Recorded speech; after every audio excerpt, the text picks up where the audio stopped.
Springtime, when flowers bloom, lakes sparkle, and mountains come alive with color. A season that inspires thoughts of multi-Yagi stacked arrays, portable contesting, and Grid D expeditions. Yes, it's time once again for that annual rite known as the June VHF contest.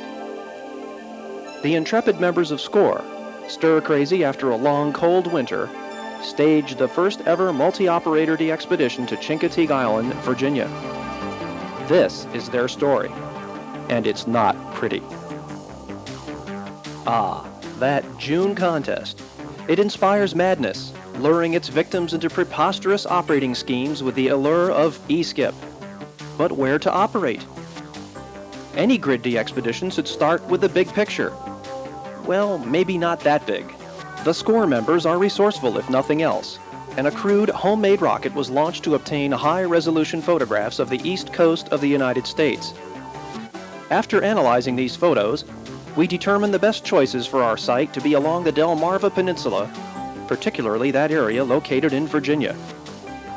The ultimate decision was made to operate from the sleepy town of Chincoteague, located just off the mainland and well within grid square FM27. Friday morning dawned somewhat overcast as the official SCORE support vehicle pulled up, carrying a load of antennas and our portable W51 tower on a trailer. This system is lightweight and allows for quick setup on site, but is very strong and can support multiple Yagis, which were broken down and strapped to the tower with bungee cords. In fact, just about everything we used was strapped to the tower trailer. Chairs, cables, even operating tables. We bungeed everything, just to be safe. After fighting the usual rush hour traffic on Route 13, we crossed this quaint little bridge to the island and arrived at the harbor, and only 3 hours late. The first step was to set up the trailer. This involved leveling the front support, then pulling and securing the two outriggers for stability and safety. Next, the various Yagis were removed from the tower, along with coax cables, power lines, and a few dead pigeons we speared along the route. The weather, which hadn't looked very good when we arrived, started taking a turn for the worse, and severe storms were reported inbound. The decision was quickly made to start assembling the microwave arrays first, due to their complexity. Toolboxes came out and work lights were strung up, using this 4-kilowatt Honda generator for power. Now the skies were really looking bad. But what were we in for? Another crude, homemade rocket was launched to gather weather data, and the photos showed this small storm just off the coast, prompting the decision to calmly run like mad for the nearest shelter. After a tremendous storm, the rain knocked off about midnight, and the work started up again. 2 drop lights in the W51 trailer gave us a homebrew light tower. We found Ivar's KC2PX just where we left him when the storm began, still trying to figure out how to assemble the microwave arrays, while Pete, KT2B, wondered if we were having fun yet. After a great deal of lifting, sawing, cussing, and drinking, the antennas were completed, and everyone retired to a nice, soggy sleeping bag for the rest of the evening. Saturday morning dawned somewhat overcast, and there was a strange-looking apparition that had sprouted overnight, much to the bewilderment of the local residents. Steve, WB2WIK, sprang into action and cranked the tower into an upright position, while Richie, WB2OTK, grabbed a rag and applied several coats of SWR grease liberally to the cables. It was indeed a thing of beauty to look at. As the weather threatened to turn against us, the contest began and we jumped into the fray, running medium power levels and lots of aluminum on each band. Self-contained multi-mode transceivers were pressed into service on nearly every frequency except 6 meters, 220, and 903, where transverters were used. Activity levels were very high on 6 and 2, especially on 6, where one of the biggest e-skip openings of all time was dramatically unfolding. All members of our group were operating, logging, and on the lookout for new multipliers. The chaos on 6 meters was in stark contrast to the UHF bands, where barely a whisper of activity was heard.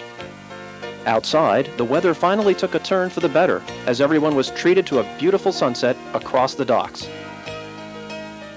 As the evening wore on, it was evident that something special was indeed happening on 6 meters. Richie was beginning to go into overload, and smoke was coming out of his ears as he tried to keep up with the pileups. It seemed that everyone in the country was on 6 meters. QSO rates were disappointing during the activity hours on 220, 432, and 1296. Even the 2-meter band was strangely quiet. Could 6 meters continue at such an incredible rate? Richie seemed to think so, and indeed it did, all night long. After several more thunderstorms, Sunday morning arrived with a beautiful sunrise and deep blue skies. It seemed that most everyone had had their fill of 6 meters, as the morning UHF activity hours finally proved fruitful. Yet, 2 and 6 still continued to produce contacts and grid squares. By this time, some of the operators needed a little break to stretch and eat, so we decided to take a short tour of downtown Chincoteague, which is a lot bigger than it looks on the map. There are many fine stores here, and of course the wildlife to be seen can't be beat. From native seagulls and ducks, to local goats, cats which prowl the various stocks, and of course the famous Chincoteague ponies.